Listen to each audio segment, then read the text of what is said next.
hope everybody had a Merry Christmas as we get set for the new year. You know what I have to say? Bah humbug. You know what else I have to say? I'm an ass. You know what else I have to say? I stunk last week at making picks in the National Football League, man. Santa leaving coal under my stocking. Week 16 in the NFL with the 1-4 mark. You know, it's just like, yeah, it really sucks. But you know what?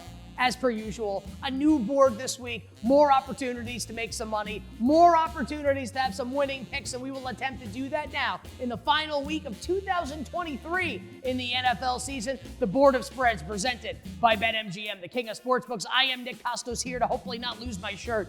I gotta say, it's a pretty nice shirt. I'd like to keep it on. Hopefully I don't have to sell it after this week if I lose again. So here we go. 5 best bets for week number 17 in the NFL presented by the king of sportsbooks, BetMGM. Download that BetMGM app. Visit BetMGM.com. And as always, we pay homage. Honestly, like the board of spreads kind of like a prick you-know-what, word that starts with F and ends with K. Frick. Anyway, board of spreads, please be better to us this week here for week 17 in the NFL. And as always, we will start with the games that I have no interest in betting. But before we do that, you will notice here that we have made some lovely edits. Our production value very high here on the board of spreads. The edits were made by me. We're crossing stuff out with the Sharpie. Shout out to me, where we now know starting quarterbacks in a couple of games that we otherwise did not know. Jacoby Brissett will be starting for the Washington Commanders. Sam Howell hitting the bench. We have Tommy DeVito. Guess what? The chicken went rotten. The chicken cutlets were terrible. Tommy DeVito to the bench. Tyrod Taylor will start for the New York Football Giants. And now it looks like C.J. Stroud will start for the Houston Texans coming off the concussion. Back in practice on Wednesday. We have line movements in those games. We will discuss them as we move along. But first, the games that I have absolutely no interest in betting right now. Week 17 in the NFL. And we'll start with the Calamity Ball, the Gannon Ball. Shout out to the Triforce. I haven't played Tears of the Kingdom yet, so I have no jokes there. So all my jokes are dated. Breath of the Wild. As Jonathan Gannon brings the Arizona Cardinals back to Philadelphia to take on the Eagles, who kind of like got off the schneid last week on Christmas, right? I guess not, though. You only beat the Giants by 8. It's kind of a miserable performance. And then Arizona, I mean, losing by double digits on the road at Chicago. What the hell's going on with this team? Kyler Murray doesn't look so good right now. Also, his offensive weapons are dreadful. Here's Michael Wilson as his number 1 receiver. Like, Trey, father of McBride, is awesome, but guess what? He can't get it done all by himself. I think this point spread's right. I think Philly should be more than a 10-point favorite in this game. Less than 13. Maybe Kyler Murray's the backdoor wizard. Mine's out of the gutter, people. Or maybe he's just bad and this team's trying to lose. I think the Eagles very likely to win. Will they cover the spread? I have no idea. So we'll skip this game with the Eagles and the Cardinals coming up on Sunday. The next game that I have no interest in betting will be, let's see, no interest in betting. Yeah, I think we'll have to do the Rams and the Giants here. It's unfortunate, right? Now, 1989, young Nick Kostos watching, I guess it's January 1990, watching the Rams and the Giants in the wild card round at Giant Stadium. And here's Flipper Anderson from Jim Everett in overtime to knock out our New York Football Giants. But it's okay because it would set us up to win the Super Bowl the following year. What does this have to do with anything? Absolutely nothing. I'm just a Giants fan, and when the Giants play the Rams, this is what I think of, is Flipper frickin' Anderson in 1989. So now we know that Tyrod Taylor is going to be starting for Big Blue, and thank God. Get Tommy DeVito's ass to the bench. I'm tired of Tommy DeVito. And all the Giants fans out there that are hoping he was going to be the Italian Tom Brady, guess what? He's not. I would have done Italian for he's not, but I don't speak Italian. I only speak English. I'm an American, and that's all I got for you. So Tommy DeVito goes to the bench. Thank God. Get a new quarterback in for next year. I don't want to see Danny Dimes anywhere near this football team. And the LA Rams are rolling right now. What? Last Thursday night, Matthew Stafford, one of the best games I've seen him play in his whole career, and he's played a lot of them. Going to go to the Hall of Fame. The sidearm passes, like falling backwards, throwing lasers. Puka Nacua, Cooper Kupp, Tyler Higbee, Kyron Williams. This team's been absolutely unbelievable. But now with the right quarterback starting for the Giants, a.k.a. not Tommy DeVito. No more of the Gabagool and the Galamad and the Poopo and the this and the that. No more for the New York Football Giants. The point spread's just right. Maybe the Rams win by 6. Maybe they win by 3. I think the point spread's absolutely perfect, so no bet right now for me with the Rams and the New York Football Giants. Great job, Brian Dable. Get Tommy DeVito's ass to the bench. All right, the next game that I have no interest in betting. Well, I should have interest in betting this game because I think I'm supposed to take the Broncos here at this point spread at home against the Chargers. And look, Easton is stuck it up all our derrieres. Can I say it? Can I say that? I can say the A word? Yeah, Easton stuck it up our asses, man, on Saturday night for the Chargers, covering against the Buffalo Bills. Great job by him, but now we got to go on the road to Denver here. And the dead coach bounce. It's done at this point now. Gift Smith, this is how going to be. I love, by the way, Chris Collinsworth does a great job. Chris Collinsworth, can we fawn a little less over Gift Smith? Like, enough Gift Smith. I've had it. GIF, whatever. All my life, I've prayed for someone like you with Giff and JoJo. I've absolutely had it with Giff Smith. So I think I'm supposed to bet the Broncos here. By the way, great job, Denver, losing at home on Christmas Eve to Bailey Zappi. Here's some coal in your stocking, Broncos fans and Broncos bettors. I think I'm supposed to bet the Broncos here, but Denver can't cover spreads as a big favorite. They're really going to win this game by 6. I might be talking myself into like Chargers best bet of the week. Actually, it is the Bolts or nothing. It makes you sick to do it. You don't want to get stuck up your derriere with Easton here. No bet for the Chargers and Broncos, but if you had to bet it honestly, Superchargers, number 1. I actually think that's the old Dolphins song. I think I screwed it up. But anyway, all right. Let's go to the 2-team teaser of the week. I got a lot of games I like this week. Those are the only ones I have no interest in betting right now. And we got a game on Thursday. That's Joe Flacco and the Cleveland Browns. Hashtag wacko for Flacco. Hashtag comebacko player of the year. Can we be adults for a second? The DeMar Hamlin story is great. Obviously happy he's playing and happy he's doing well. How is he the comeback player of the year and not Joe Flacco was on his couch a month ago. Now he has the Browns looking like they could be a legitimate Super Bowl contender in the AFC. Anyway, also, I bet on him, so I'd also like him to win. So Thursday, we have the Browns and the Jets. And then Saturday, there's no Monday night game this week, because Monday night is college football, the college football playoffs. So this is the Monday night game, basically, but it's played on a Saturday. Cowboys and the Lions. What a great game this is, as Dallas looks to get off the schneid. Now, I was hoping that we would get a good number to bet Dallas. I was really hoping to get like a 5 in this game to lay it with the Cowboys. Lions coming off the emotional win, clinching the first NFC North championship since FDR was in office. Congratulations to them. But I think this is going to be a letdown spot for the Lions here, going up against the Cowboys in Dallas, where they absolutely dominate at home. So I don't want to lay 6 with Dallas. I definitely don't want to lay 7.5 with Cleveland. Honestly, even with Trevor Siemian starting for the Jets, it would be gangrene or nothing. Even with stupid Robert Saleh with his painted on beer on the sideline. Oh, they got Aaron Rodgers, and let's have more jokes about vaccinations. Hey, buddy, it's almost 2024. Hashtag no one cares anymore. Get on the field and play the frickin' games, Aaron. I'd wholly bet the Jets in this game. Only the Jets? But why don't we do this? Are the Browns really going to lose at home to Trevor Siemian on a short week when their defense plays so well at home? We'll tease the Browns to -1.5, and we'll tease Dallas just to win the game. Cowboys to win, Browns -1.5, and that is your 2-team teaser lock of the millennium for Week 17 in the National Football League. Okay, why don't we do this? We'll go to the SGP Plus, and then we'll do the games I like but don't love. Great job by Kansas City this week, managing to lose a game where the other team had negative yards of total offense.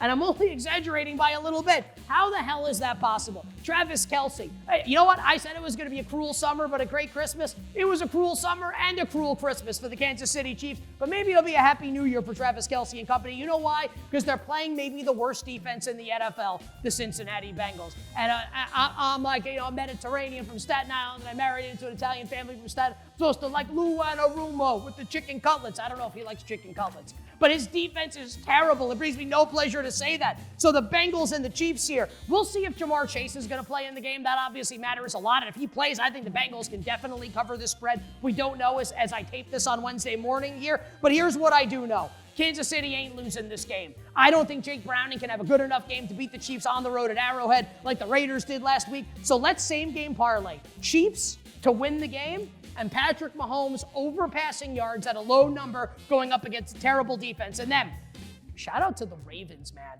I loved the Niners last week. Usually got some snarky comments to make when I lose a bet. Honestly, I was dead wrong. Q Notorious B.I.G. Just a brutal bet by me. Baltimore was amazing. Baltimore absolutely handed it to Brock Purdy and the 49ers. So here's the problem with Miami right now. Jalen Waddle, can you waddle with a high ankle sprain? I guess you could you to hop around and waddle. You can't waddle with a high ankle sprain. You know what else you can't do? Run. I don't think Jalen Waddle's playing in this game, and I think that means the Miami Dolphins are in a world of trouble here. I think Baltimore wins, clinches the 1 seed in the AFC playoffs. So give me the Ravens on the money line, and then you know what Miami does? They got 2 great corners. You got Xavier Howard on one side and Jalen Ramsey on the other. Neither guy ever defends the slot. There's some jabroni slot corner who's going to get destroyed by Zay. Zay Flowers brings Zay Flowers.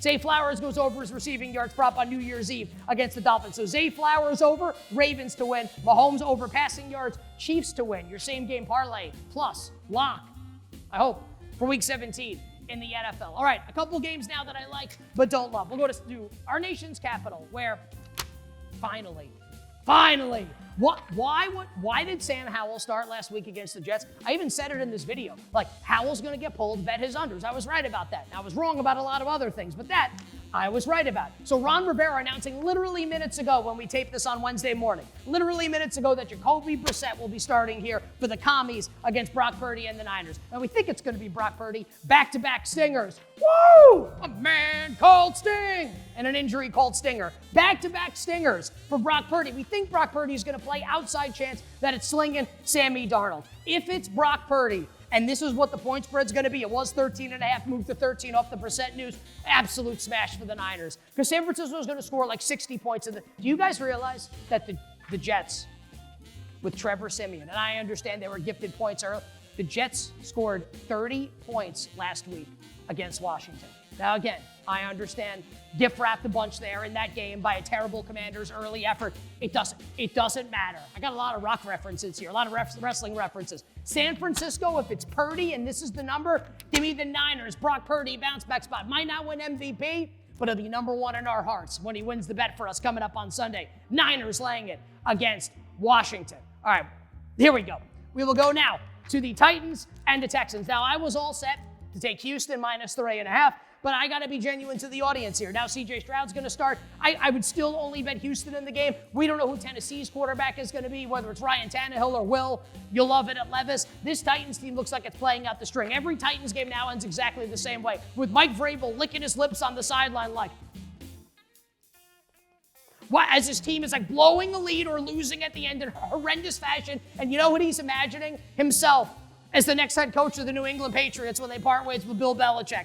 This is a bad brew right now in Tennessee for the Titans. And look, Texans have been brutal with Case Keenum as the quarterback. Also, Case Keenum's the quarterback. C.J. Stroud comes back, different team. Texans or nothing with the great C.J. Stroud back. And don't you even think about betting Puka Nacua Offensive Rookie of the Year if Stroud returns. This is C.J. Stroud's award to lose. All right, is this the last one here? Oh, we got 2 more. 2 more in the like but don't love, and then we'll get to the best bets. How about this Super Bowl 40 rematch that the world's been waiting for? The Seahawks have been waiting almost 20 years to exact revenge on the terrible officials and Willie Parker and Jerome Bettis and Bill Cowher for losing in the Super Bowl to the Pittsburgh Steelers. And now it's Geno and it's Pete Carroll rolling into town. Actually, they're not rolling into town. They're home.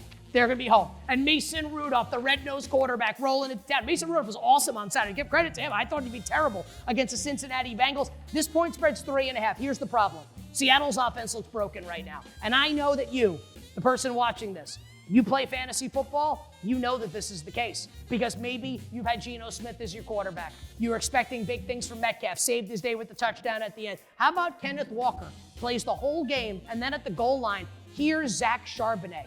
Is Pete Carroll fucking with us? Like, seriously. Like, did he do that to screw with Van? I think he did. It makes no sense at all. Need a touchdown. It's been Charbonnet in the game at the very end. Ridiculous. So, because of that, and also because I like the number here, Steelers or nothing, the right point spread in this game is 3. Steelers plus 3.5 for me on the road at the Seattle Seahawks. And then Sunday Night Football with the Packers and the Vikings. Now, which camera? This one?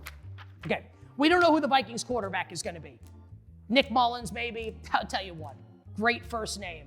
The guy is like, he's like created in a laboratory to have to throw passes that either are caught for big gains or are intercepted. The play starts. He is dying to do. You know, in baseball, you have the true outcomes, right? The home run, the strikeout, or the walk. Are those the outcomes, or is it just home run and strike? It's home run, strikeout, walk, right? In Nick Mullins right now, these are the three true outcomes. Touchdown, fumble, and interception. He's like the new Jameis Winston. It's unbelievable. He's actually really is a roller coaster. He's entertaining to watch. So we think it's going to be Nick Mullins, probably not Josh Dobbs, probably not the rookie Jaron Hall. Minnesota's trying to get into the playoffs. And Jordan Love and the Packers. Love and the Packers kind of did stink last week. Almost lost to Carolina, but they did pull out the win. So look, I kind of like Minnesota a little bit, but really, like Nick Mullins could also turn the ball over 9 times in the game. And then here comes the Iceman, Jaron Hall, got his mouth looking something like a disco ball. So let's play the over in the game instead. Both of these teams need the game. I think it'll be a high-scoring game. Both coaches taking chances.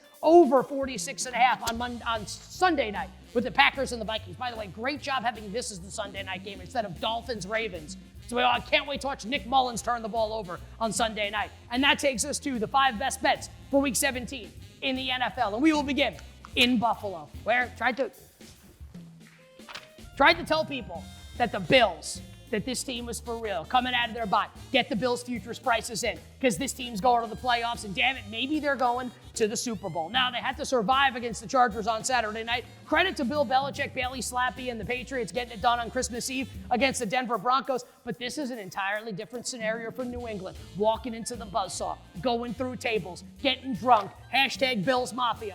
Bills are going to buzzsaw New England in this game and get themselves one game closer to winning the AFC East. When Miami loses to Baltimore, Week 18 will be win the AFC East. Win the game, win the AFC East. That didn't make a lot of sense. I tried to explain it. Buffalo laying the 12. Best bet number 1 against Bailey Slappy and the New England Patriots. Let's go to now some point spreads that I think are just like straight up wrong. I think these point spreads are wrong. So Chicago. I was wrong about the Bears last week. I didn't think they could win by margin. Eber, lose, and Justin Fields. I was wrong. They won by 11 points. Credit to them. Now they're a 3-point home favorite against the Atlanta Falcons. And it makes me sick to back Atlanta. I hate Arthur Smith. Taylor Heineke, you're not going to pay a lot for this muffler, Taylor Heineke. But the point spread's 3.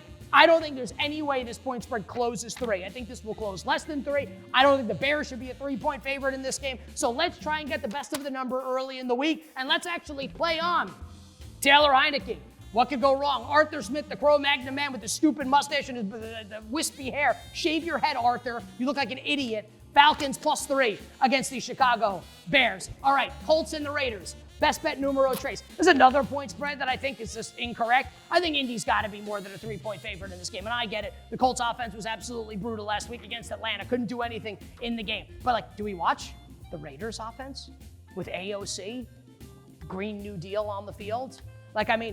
Alexandria Ocasio-Cortez could have played quarterback for the Raiders in the last 3 quarters of Christmas Day's game at Arrowhead and had the same number of passing yards as Aiden O'Connell.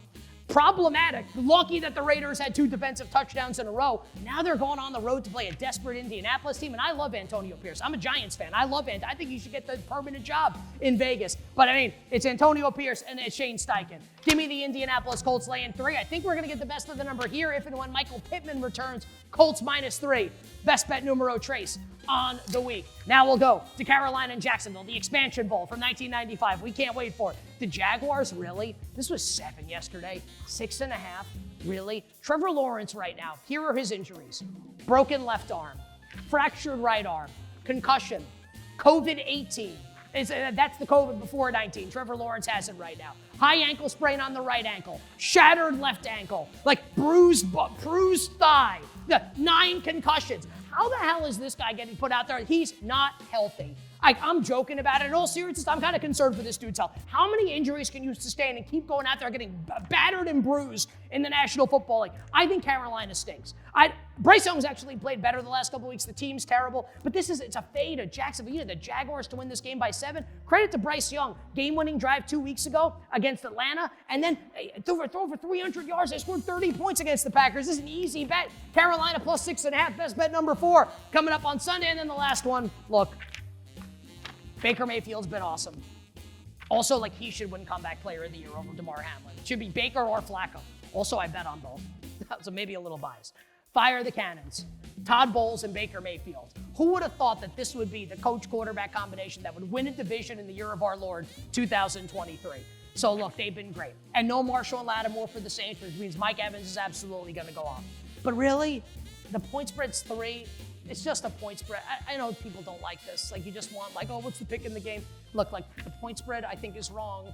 And I think if you bet New Orleans +3, I think you're likely to make a valuable bet. And it's early enough in the week that I think we may be able to do that. Injuries can happen. Things can change. I can be wrong. I think I'm right on this. And I'm content with taking the 3 with New Orleans because I think, at worst, I push against Baker, the touchdown maker, and the Tampa Bay Buccaneers. So against my better judgment, give me Derek Carr and Dennis Allen Sunday on the road in Tampa. And those are your best bets coming up for Week 17 in the National Football League. Nick Kostos here with you. The Board of Spreads, presented by BetMGM, the king of sportsbooks. If you haven't already, download that BetMGM app.